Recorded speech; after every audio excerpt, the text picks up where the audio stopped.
Everyone has felt it at least once, the warmth of being someone's everything. Someone calls only when they are lost. Someone comes back only when they are broken. And you open the door every time, because it feels like love. But what if it was never love at all? What if it was just need?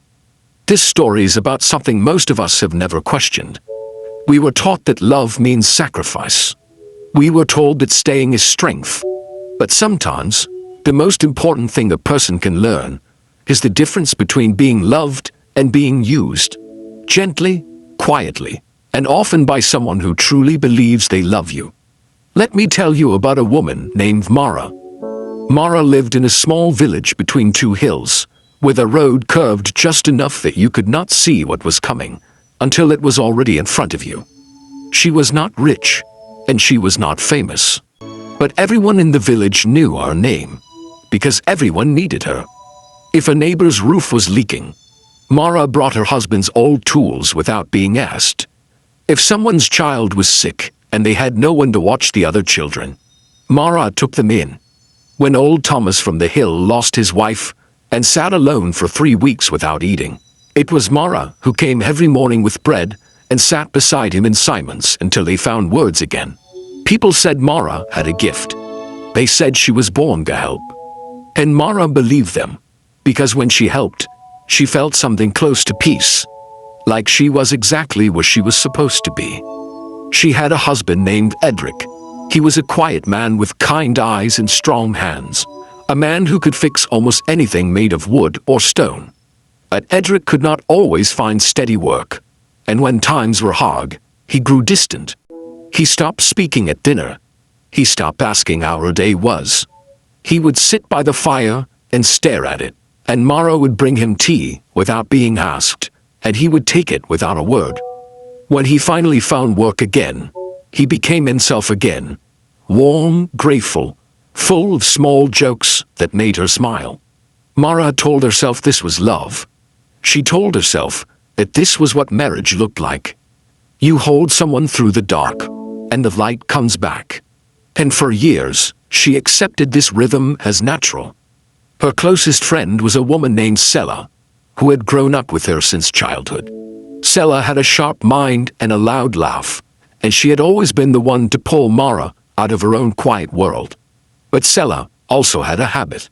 Whenever her life became complicated, whenever she fought with her husband, or lost money, or felt ashamed of a choice she had made, she came to Mara, not to ask how Mara was doing, not to bring anything. She came to pour, and Mara received it all. After every visit, Sela left lighter, and Mara sat alone, heavier than before. Still, Mara told herself this was friendship. She told herself that a true friend shows up in hard moments, and she was proud to be that person. There was also a young man in the village named Doran. He had no father and a mother who worked far away for most of the year. He was 17, restless, and always in some kind of trouble. Not cruel trouble, but the kind that came from not knowing what to do with his energy. Mara took him under her care. She gave him work in her garden. She listened when he talked about his dreams. She lent him money when he needed it, always telling herself she did not expect it back, but always secretly, hoping he would prove himself worthy of her trust. For 2 years, Doran came to her when he had no one else. And she gave and gave and gave. He called her the closest thing to a mother he had ever known. The words filled her heart so completely, as she did not notice she had stopped sleeping well. She did not notice that her own small garden, the one she had planted for herself, just for herself, had gone dry and untended. One autumn, everything shifted. Mara fell ill. It was nothing very serious, but serious enough that she needed to stay in bed for 2 weeks and could not help anyone. She sent word to her neighbors that she was unwell. She waited. Edric took care of the house, but he was awkward about it, and after 5 days, he began mentioning how the work was piling up and how he was doing his best, but it was a lot. He was not unkind. He just made it clear, in quiet ways, that being the one who gives was supposed to be her role, not his. Sela came once, on the third day. She brought a small cake and spent most of the visit talking about a new problem with her husband. Before she left, she squeezed Mara's hand and said, "You'll be better soon. You always are." And then she was gone. Doran did not come at all. Mara lay in her bed and stared at the ceiling, and something inside her became very still. Not sad, exactly. Not angry. Just still. The way a lake becomes still, right before the surface freezes. She thought about the roof she had helped fix for the neighbor, and how that neighbor had never once asked how she was feeling. She thought about old Thomas, who had eaten her bread every morning for a month, and who, when he recovered, had built a fence between their houses and barely nodded when they passed. She thought about Sela and all the hours she had listened, and how Sela would grow quiet and uncomfortable the one or two times Mara had started to speak about her own pain. She thought about Doran's words, the closest thing to a mother. Beautiful words. But a child who loves his mother comes to her when she is sick. And she understood something, not with bitterness, but with the quiet, aching clarity of a woman who had finally stopped looking away. She had not been loved. She had been useful. These are not the same thing. Being loved means someone sees you when you have nothing to give. Being useful means someone sees what you can do for them. You can be deeply useful to someone who does not think about you once when you are no longer useful. And the painful truth is, if you fill every empty space in every person's life, they will never have to find another way. They will never have to grow. And you will grow smaller, quietly, without anyone noticing, including yourself. Mara got up from her bed on the 14th day. She walked to her small garden. She pulled out the dry weeds, turned the soil with her own hands, and planted new seeds. Not for anyone else, but for herself.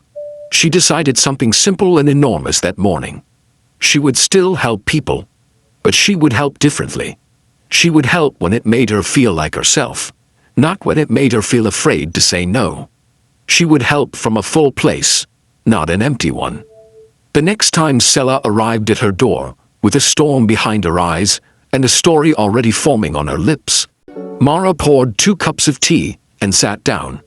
But before Sela could start, Mara spoke first. She said, "I want to tell you something that's been sitting with me." And she did. Quietly, honestly, without drama. Sela was surprised. She did not know what to do at first. But she listened. And something small and real passed between them that had never passed between them before. It was the beginning of an actual friendship.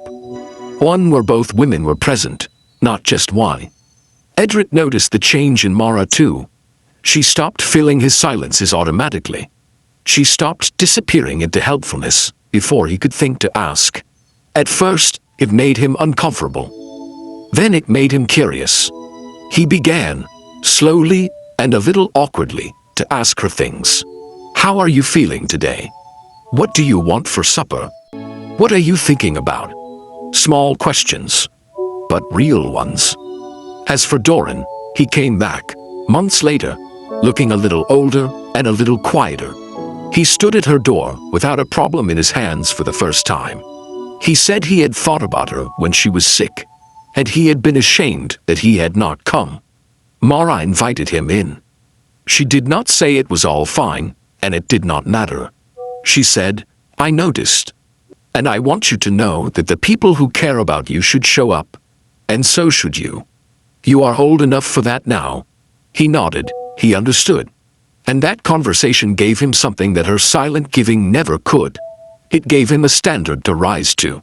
Mara did not become a cold woman. She did not close her door. But she learned to open it differently, with choice, not obligation, with love, not fear.